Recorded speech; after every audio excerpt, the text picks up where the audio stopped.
each agent who joins our team, we encourage them to try to get to at least 100 people in their own personal database. And so we have a marketing manager that does the marketing. We also have an ISA.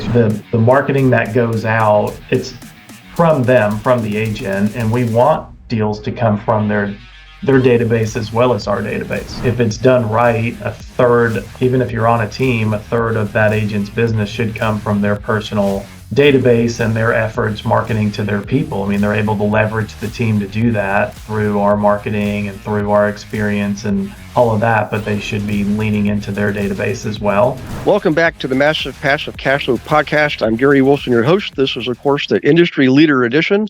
I'm so glad you're here listening or watching if that's the case. We've got an excellent guest today. Leader of the Curtin Team from Roswell, Georgia, is on, and it's Tom. Is that right, Tom Curtin? Yes. Yeah. Excellent. Thank you, Tom. So, Tom, first off, I just want to say thanks for doing this. I know running a team keeps you quite busy, but you seem like a very calm, stable person. So, kudos to you. But if you wouldn't mind, I'm going to let you start off just telling a little bit about yourself, how you got into the business, because a lot of people listening, or a lot of agents, are maybe thinking of building a team. And I personally prefer that over building a brokerage. I've had a brokerage. Teams are much easier and actually more profitable. But if you wouldn't mind, again, first of all, thank you for doing this. And then tell us a little bit about your background. How did you get into this business? Yeah, definitely. So my wife, Joanne, and I started back in 2000. Well, she was a first grade teacher, so I'll go like way back. So she taught first grade. Probably not the best fit for her personality. And at some point along the way, she read Rich Dad, Poor Dad. And she read Rich Dad, Poor Dad and kind of had that light bulb moment, like, I have got to get out of teaching and find something else. And real estate, was obviously the path she took, with really the idea, and I know we're going to talk about some investing as well, but the idea that, hey, I want to sell real estate as a profession, but also, I want to be an investor, right? So we went into it with that investor hat on. So she got her license first, and then I was working for a large national company, marketing and sales for them, and left that job, joined her in, it was just before 9/11, actually. So she and I started together, and I was kind of the operations guy, right? And like, you go out and sell, and I'll handle all the other stuff behind the scenes, contract to close, systems, all of that, marketing, which was my background. So that's how we started. We were originally not with Keller Williams because, back then it wasn't as prevalent, but Joanne had started coaching with someone, and through that met some people within Keller Williams, got introduced to it. And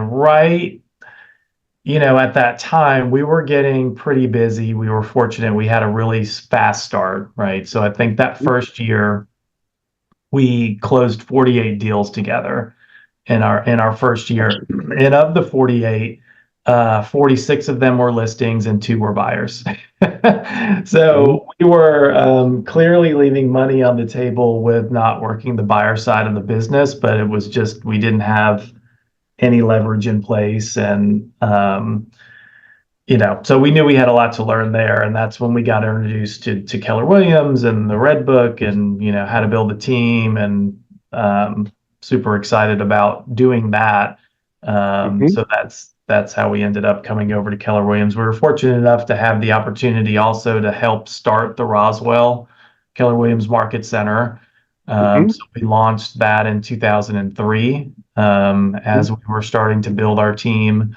A lot of trial and error in the beginning with the team building. But it was sort of out of that desperation of, okay, we knew how to get listings, sell listings, but we neither of us were working with buyers, right? It was just, if you were standing in front of the house and said, I want to buy this house, we'd write the contract. But beyond that, we were just not doing anything with it. So that's how we started. We brought on a buyer's agent, tap into that. And, anyway, we grew from there. So Yeah. Well, I tell you what, you mentioned something that's resonates with a lot of people who have built a team, and that is when you first start, you're doing everything for the first time. Every decision you make, it's the first time you make that decision. mhm. Every strategic move you make, it's the first time you make that strategic move. And you can gather information, you can get coaching, you can, learn, get the data and everything, but it's still that cerebral function of making a decision, making a Uh-huh. choice, and it's you're doing it for the first time, so it takes longer, first of all. And the Right. second thing is sometimes the old saying, sometimes you get the bear, sometimes the bear gets you. so, Right. so it's Right. one of those things you really have to learn just by doing it. You just Yeah. have to wake up. So is there anything you can think of in those early days that were critical, pivotal moments for you and your wife Joanne, that like, hey, we made that move, it didn't work out, but we learned Mhm. from it, so now we made this move, it's much better, or things you just really Mhm. hit it out of the park right out of the gate? I mean, I like seeing both because number one, it's realistic. Where none of us are perfect, Mhm. and Lord knows if I wrote a book on all the things I did that didn't work, it'd probably be the biggest book I've written. you Yeah. know but anything you can reflect on going back to those early days that were sort of critical, pivotal moments that may help others who are wanting to do the same? Sure. Well, now there's a course that Keller Williams teaches, career visioning, which is huge. Back then, we didn't have that. I think they were just coming out with Recruit Select, I think it was called. Um, it might have even been called something else before that, but just that whole hiring process, we really try to follow that model, and take our time. And so in the beginning, it was, oh, you need a job and we're looking for somebody. There was no process Mhm. to finding that talent. And so, I mean, that I learned in time. It's definitely worth taking your time to find the right people, because that just makes a huge difference, right? And as painful as it can seem, going through that process, because it does take a while. And then, you get to the end sometimes and it's not a match and you're like, oh my gosh, you got to start over. But it is worth it, right? So in the beginning, I think, we made mistakes with just number one, not having written standards on the agent side. We did not have that in the beginning, so we weren't hiring to a standard. It was just, hey, we need a buyer's agent. You want to be our buyer's agent? Okay, Yeah, here's the compensation, right? We were just hiring to the compensation, right, and to the yeah, leads, right? So we didn't have standards in place for them. So I think, just it doesn't have to be 2 pages worth, but just having kind of your 5 or 6 bullet points. These are the standards that we expect you to adhere to or live up to. And if you don't, then that could jeopardize your place on the team. Um, so that was one, having standards, and then mhm, hiring. Particularly on the admin side. That was our second hire, was an additional admin, and we just you mhm, know no kind of interview process. I mean, I think I did one interview and then hired.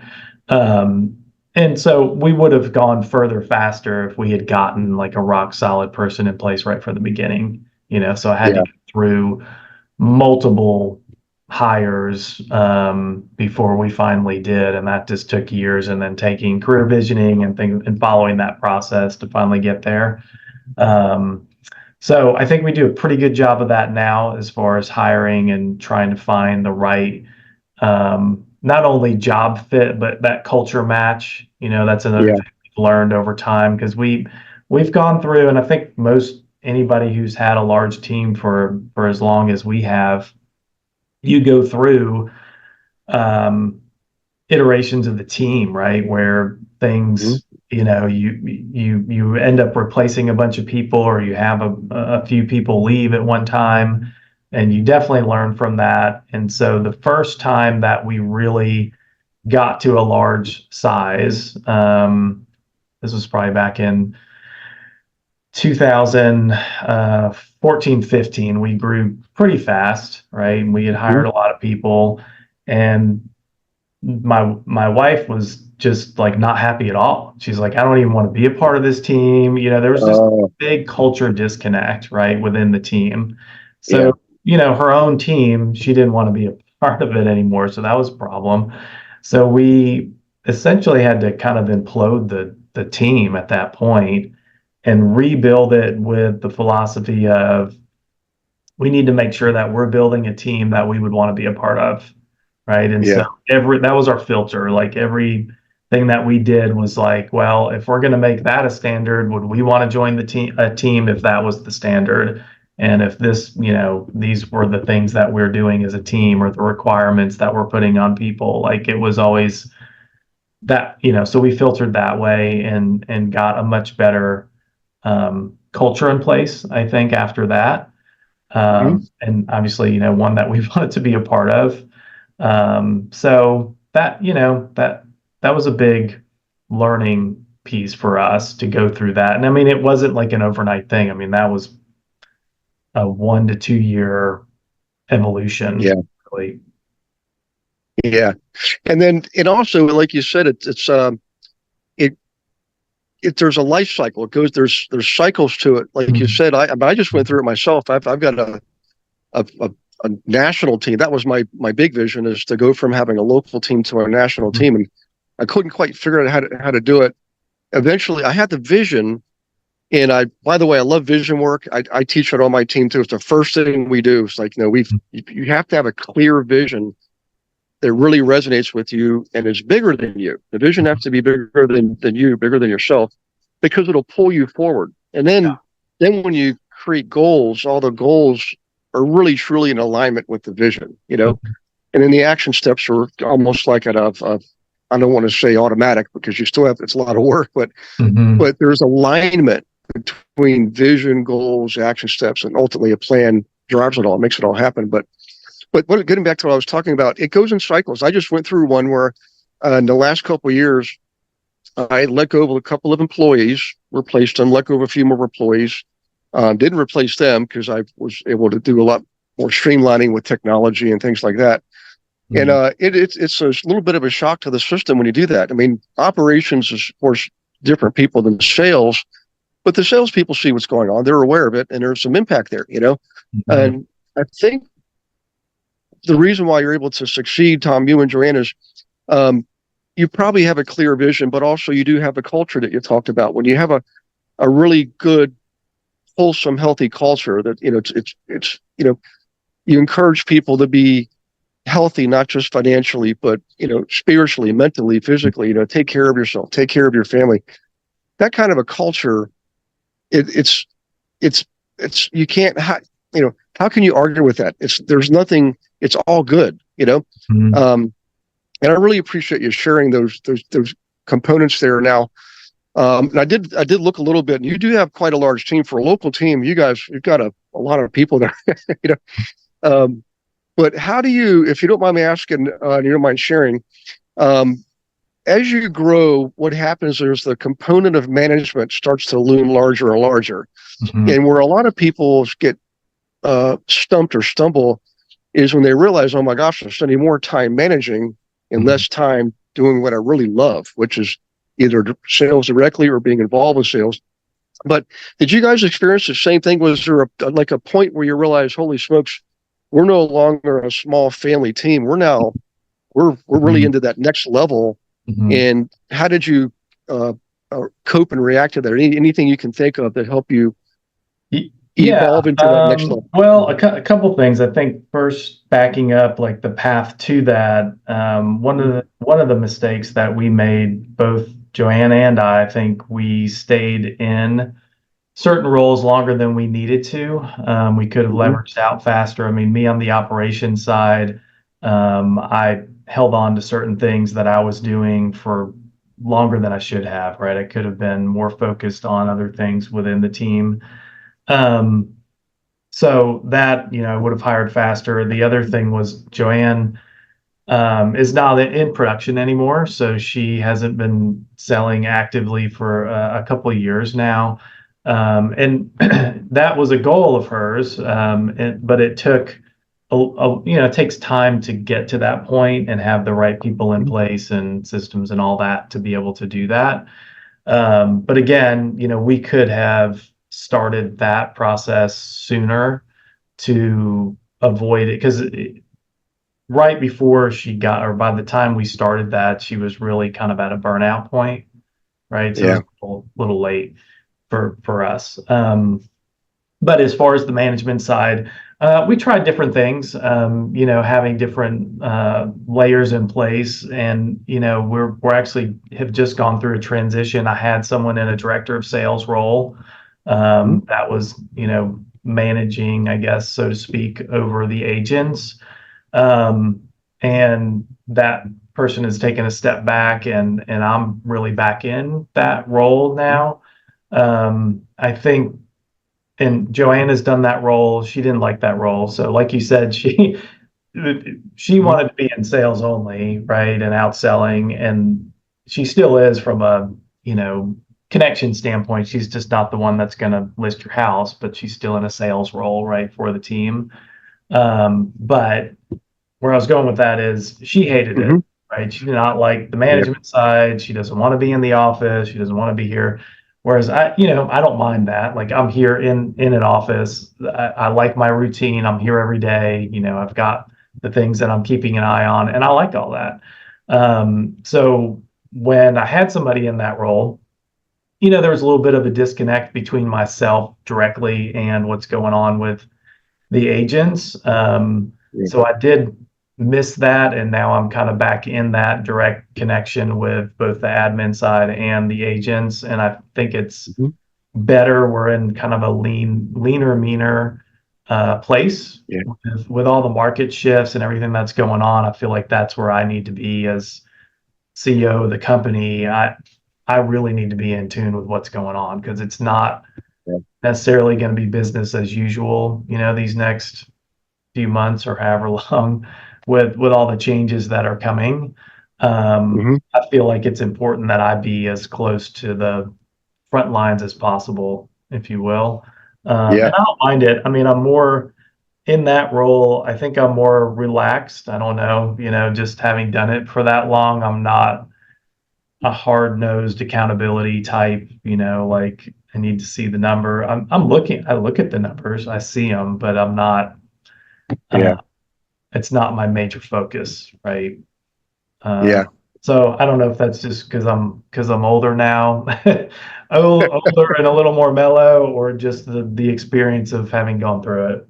Did you know that you can participate in class every Monday? We call it Monday Night Live, 7 p.m. Eastern, with me and dozens of other investor agents from around the country, in fact, the world. Every Monday, totally free. No selling, no recruiting, just straight up education on anything and everything in real estate. And we have a lot of good guests coming on once or twice a month, bringing in expertise on subjects like how to buy a house with crypto. Okay. How about them apples? What about AI? How's AI affecting our business?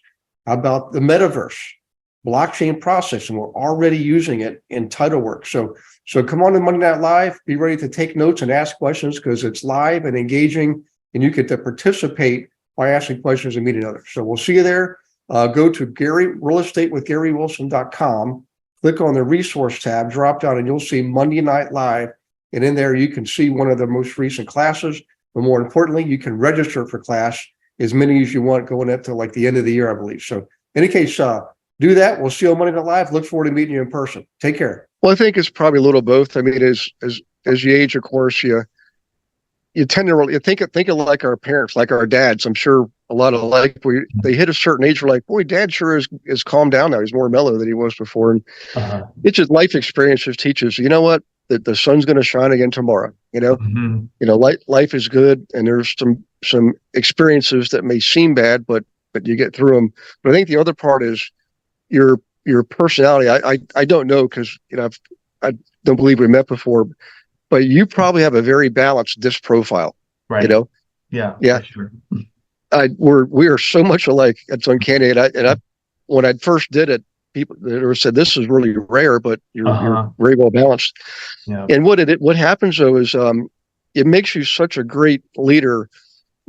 You're not like you said, you're not like a truly strictly a numbers guy, but you can relate to everybody. You can migrate into their quadrant and stay there for a while, Yeah. and feel what they feel and think what they think. And so sometimes we're called like spiritual leaders. I might never be a CEO of a major Fortune 500 company, but I am happy with what I'm doing. I've got my team, and like you, these are some of the best years of my life right now. I'm just because I am closer, just like you, to the front line. I get to be involved with the negotiating, the transactions, the problem solving, and it's all the things I personally enjoy doing. How I spend my time is fulfilling for me. And thankfully, I've got it's the visionary implementer model. So I have an implementer who's just a real rock star when it comes to the numbers and the details and the charts and the graphs and the schedules and all that. And I'm okay. I can do all that. See, with this profile, you can do everything. Yeah. But really, I think where you shine is you're balanced. Your strength is the fact that you have such a balanced profile, and you're going to relate to more people. So, and again, now that I've got your head completely blown up, let's talk about the area. Where you are in Roswell, the greater Atlanta metroplex, and because you touched on that, how critical it is. So tell us what's going on right now down there. I have a lot of investors that work there.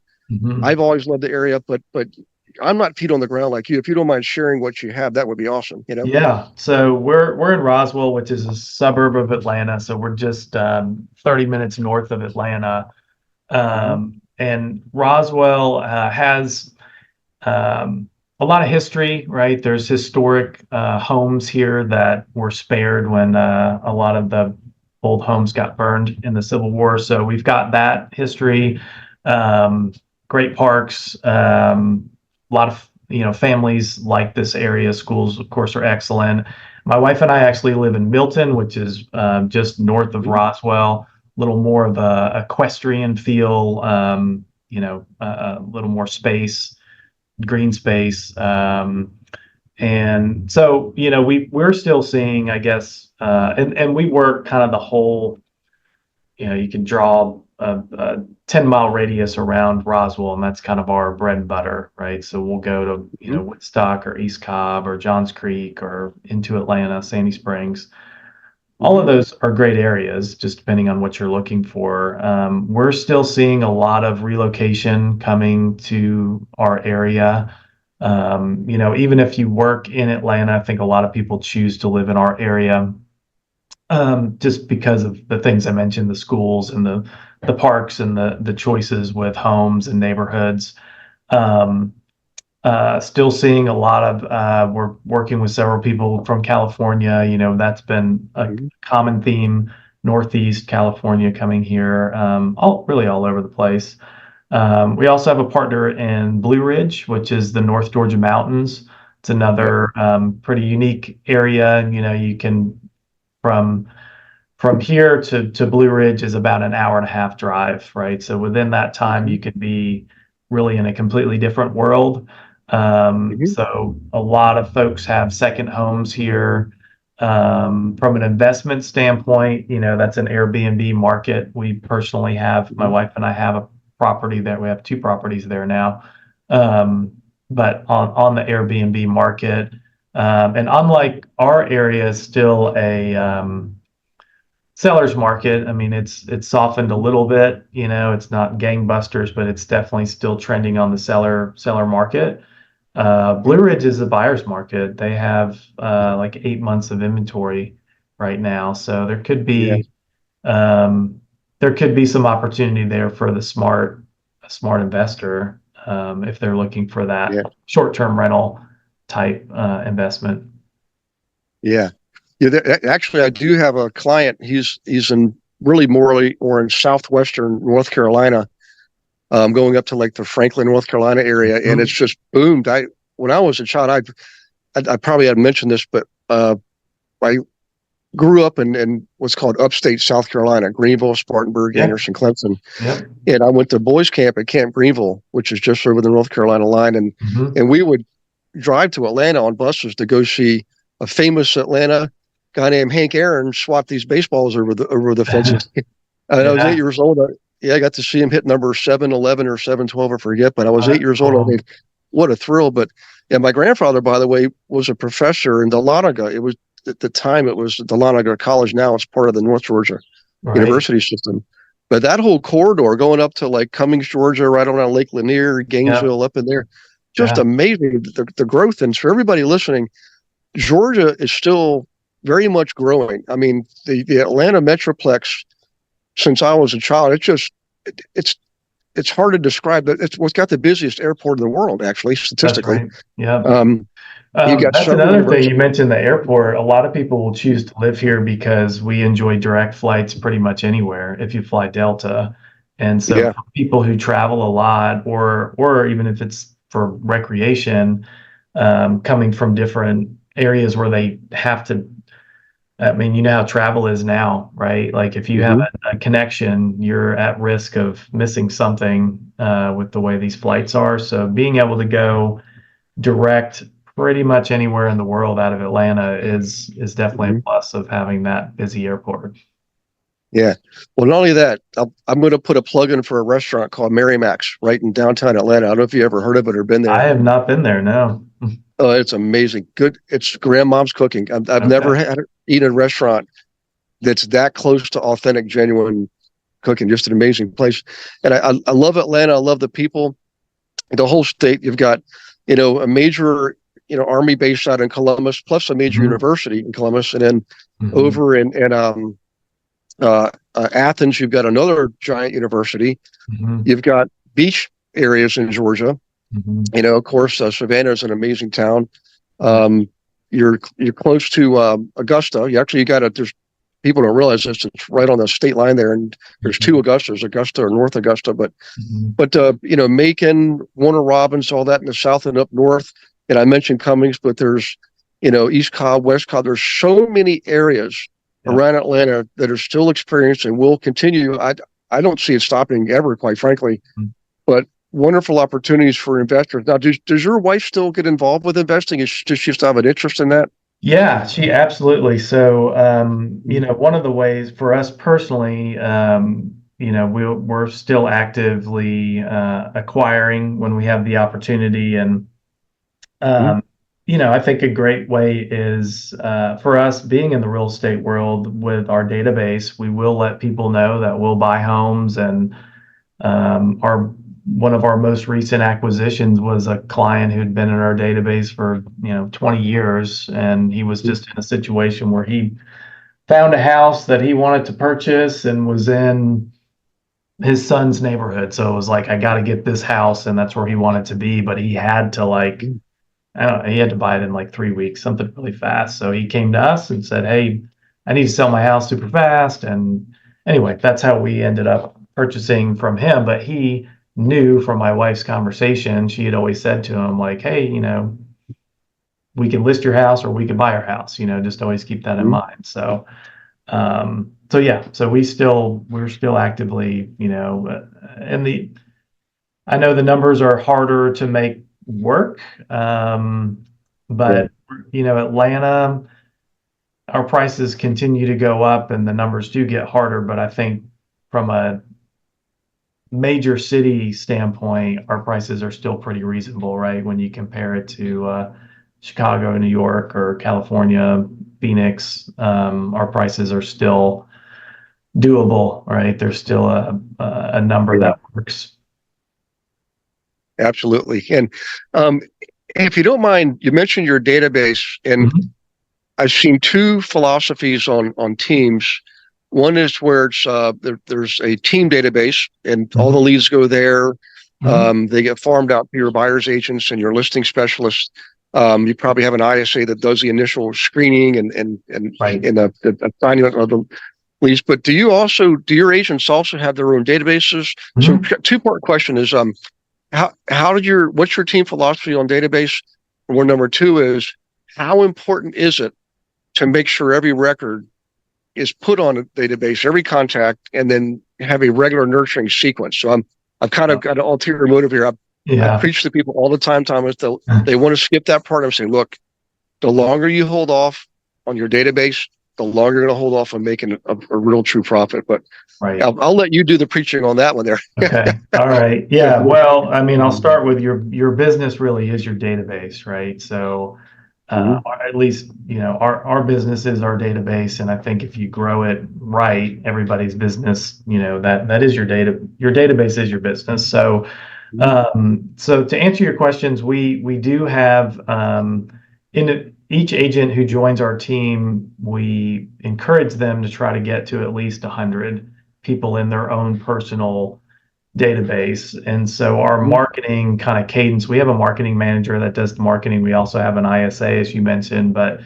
the marketing that goes out, it's from them, from the agent, and we want deals to come from their database as well as our database. It really should be, I think if it's done right, a third, even if you're on a team, a third of that agent's business should come from their personal database and their efforts marketing to their people. I mean, they're able to leverage the team to do that through our marketing and through our experience and all of that, but they should be leaning into their database as well.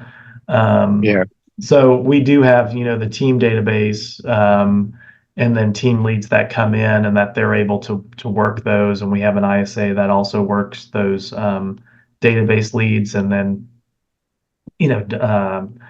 divides them out to the team agents as they're ready to do something. But we've grown the database over time, and I think to this day, you have to keep feeding it just like anything else, right? Or it's Yeah. going to dwindle because you're going to lose people natural attrition. I mean, people, unfortunately, people pass away, but people move out of state, people move away, so you always have to be building on to that database to keep it going. And then finding that consistency. And that's where us having somebody that's just dedicated to the marketing, because I found, again, I was kind of doing it, but it was like I was doing a lot of things. So that was always something that would fall off, right? Like, oh, I didn't get the newsletter out, no big deal, or whatever. I didn't get that touch out.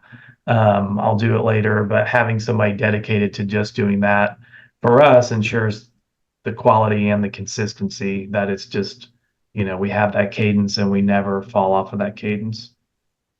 Yeah. Yeah.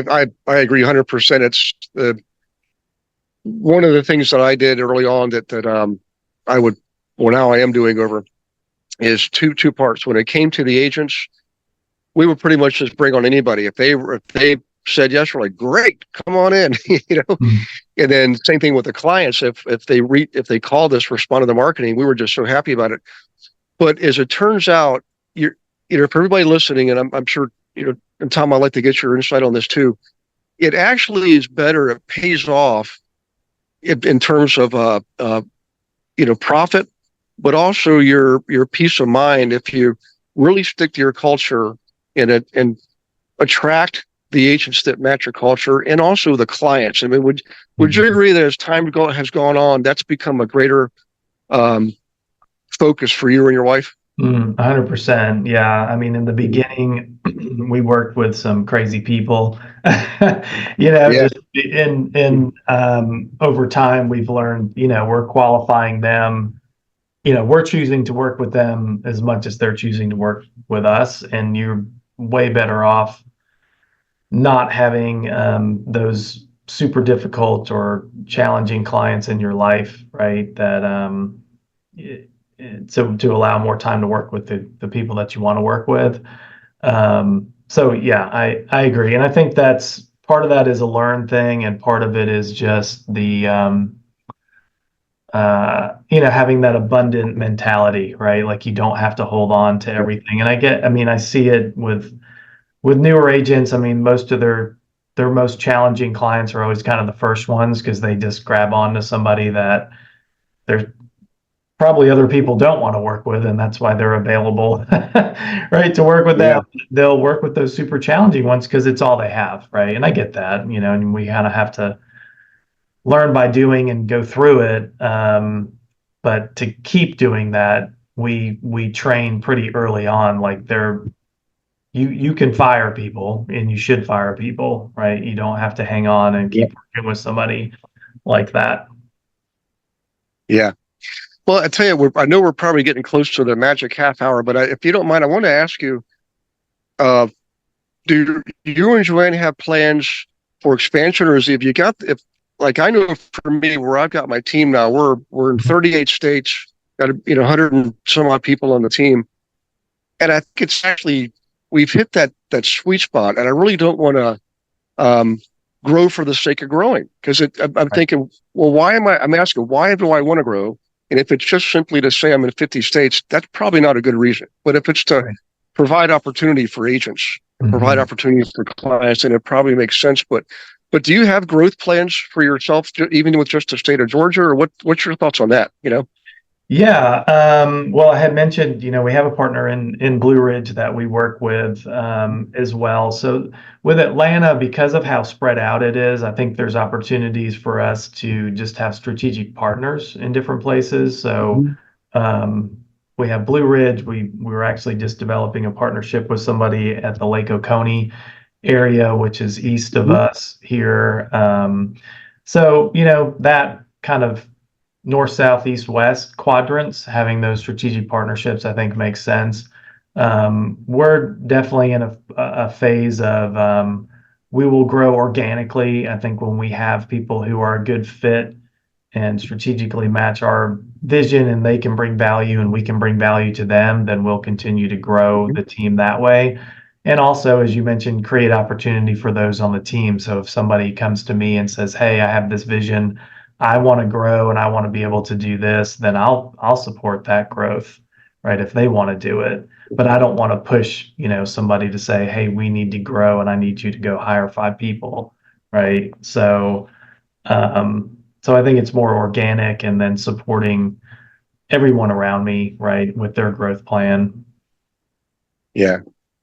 Well, that's good. And it sounds like the way you run your team, I'm going to go out on a limb here, but I'm pretty sure when someone grows and develops and they get to be where, I forget the old saying about the students surpassing the teacher. Mm. I never really worried about that.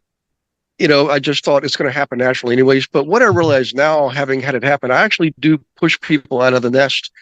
One girl said, well, Gary pushed me out of the raft. I said, I didn't push you out of the raft. I pushed you out of the nest because she was ready. It's what's really wonderful is it's a joyful, fulfilling experience when you do help somebody, one of the agents, grow and develop. And have you had people do that and go out and build their own teams? Awesome. That is so Yeah, awesome. we definitely had people grow and go on and have successful careers. I don't think we've had someone go out and grow like a large team, but different phases of life. And like I mentioned, our director of sales wanted to pull back, spend more time with her family.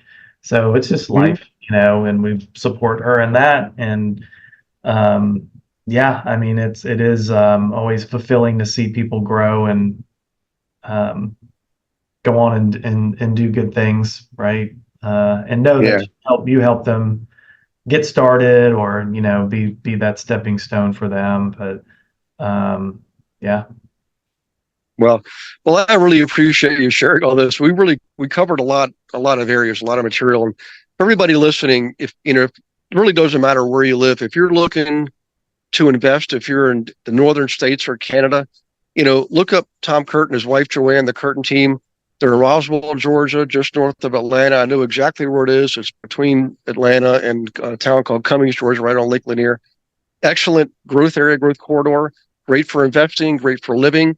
If you're an agent and you're in the area, maybe reach out to Tom and have an interview. If you're looking for a good, solid team, and I do this quite a bit, guys, and I did look up Tom and Joanne. They've got a great thing going on. When you're starting out, if you're 1 or 2 years in the business, you've had a few transactions, you can see and touch and feel where you want to be and where you want to go. You just need help doing it. And sometimes having a good team like this, like Tom's team, is the way to go.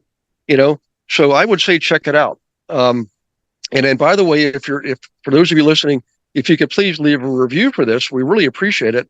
Podcasts are an interesting industry. We don't actually get paid for this. Tom and I, we indirectly build relationships that may lead to business later on, but really it's a community service. So your review is our currency in the podcast world. We certainly appreciate it. And Tom, thank you again. For everybody, thank you for listening and or watching, if that's what you're doing. God bless you and your families, and we will see you on the next Massive Passive Cash Flow podcast. Thank you, Gary. Thanks for listening to this episode of Massive Passive Cash Flow. Be sure to go to realestatewithgarywilson.com to join our community and start building wealth today.